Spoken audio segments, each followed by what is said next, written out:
Oh, hey, it's Rob, and I just thought I'd talk for a bit about my experience back in high school running my high school radio station. You have to go way back to the 80s, to the beginning of the 80s, 1980, in fact, and that's when I started high school. And just think back on those times. I mean, today, everyone has their own radio station, everyone has their own TV station on YouTube. Anyone can put anything out there they want, and it can be viewed, potentially by millions of people.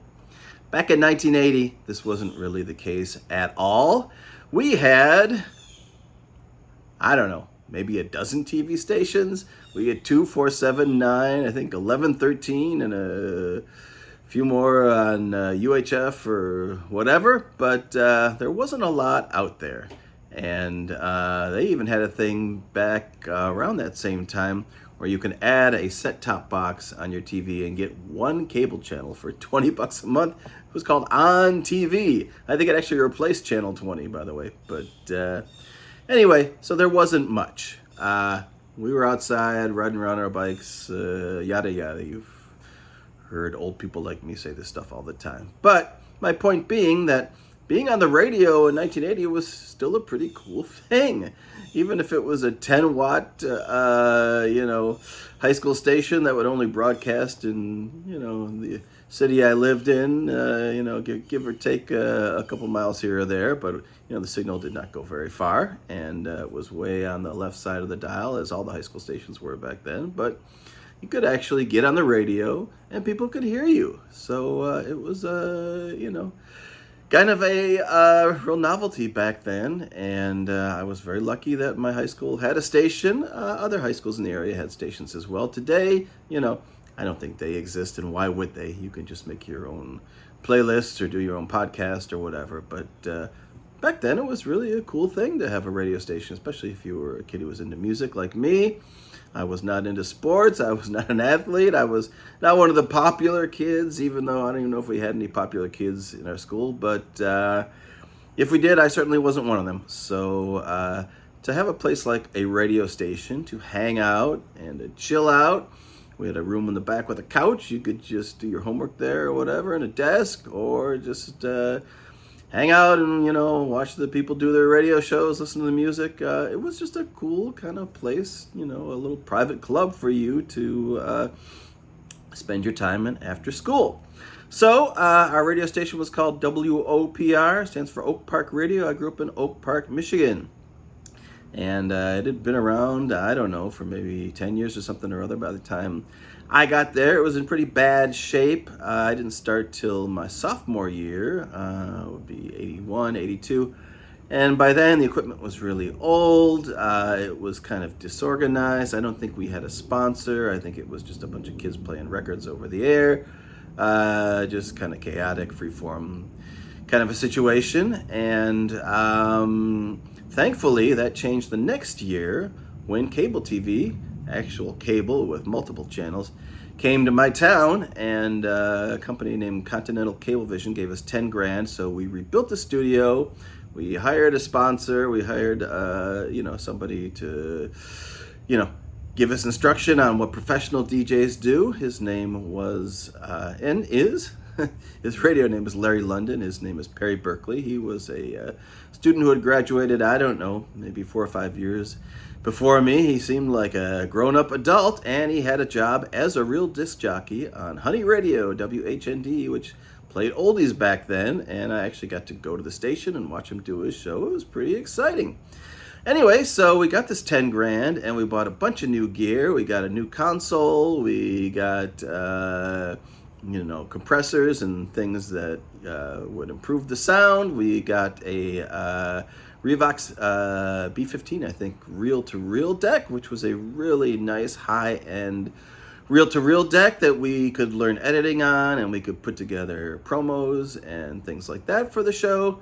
And so it was a great learning experience. Larry London, our instructor, our sponsor, gave us a lot of great information. He taught us how to set up a format, how to set up a clock. We had a clock with these, Avery dots on it, and this would show you when to play a song, what kind of song to play a slow song, play a fast song.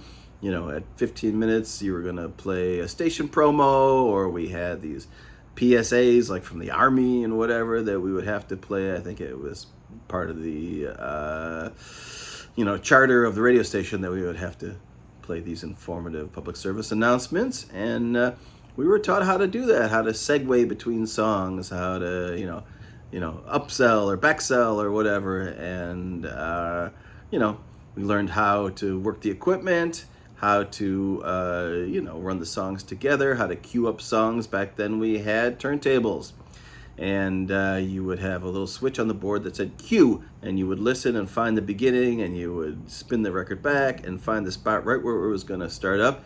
You knew like the ballistics of the turntable, how far back you needed to go on the record so that when you hit play, it would start up and be at speed when you started the song. These were all things we learned back then. It was very cool. So the third year, my junior year, I was the music director. I took all of our records home.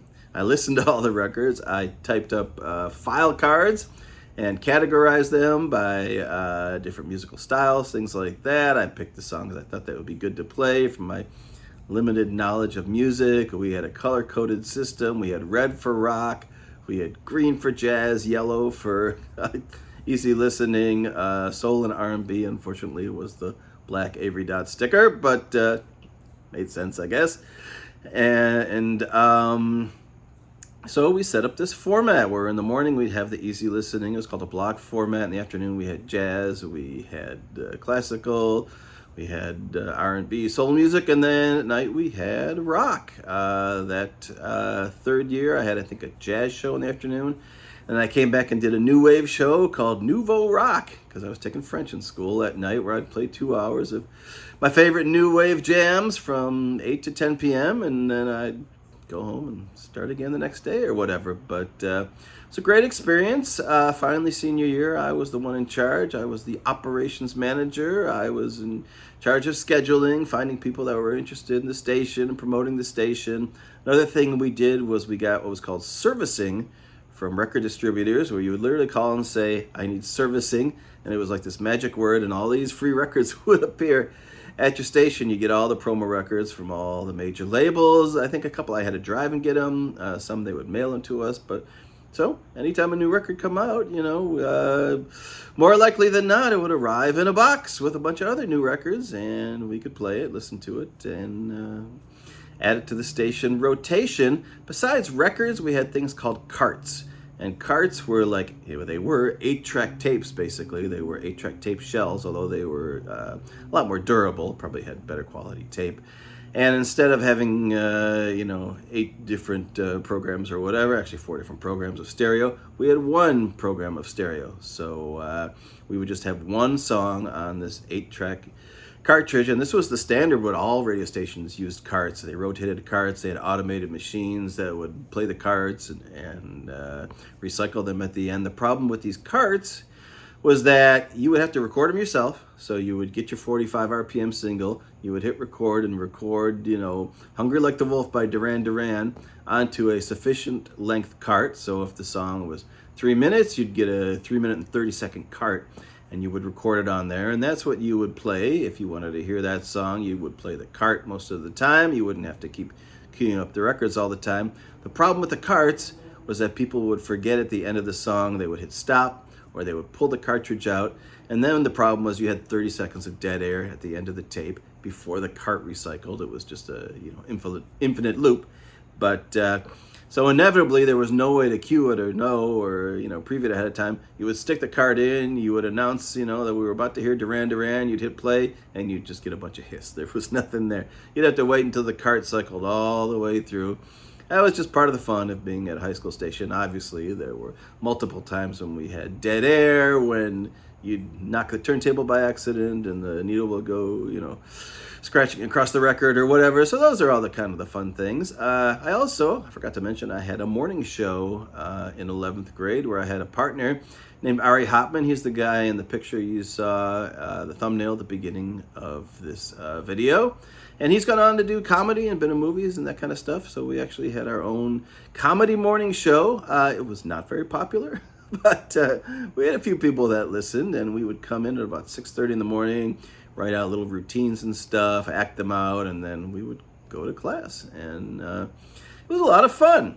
So I got to say, it was very influential to have a high school station for me, because I'm an audio engineer. I spend my days mixing audio, recording, and editing and things like that. So it was a great way for me to kind of, get on my career path of working in the audio field. And it was just, like I said, a very cool place to hang out with your friends and whatever, and play music, and feel like you had some sort of notoriety for being a DJ on the station, and you could go home and listen to the station like any other radio station. I used to have my mom tape my shows on 8-track tape, by the way, and I could come back and listen to the show and hear how it was or whatever. I've still got some of that stuff around somewhere. So all in all, it was a very cool thing to be involved in. Sadly, it's just not around anymore and not needed.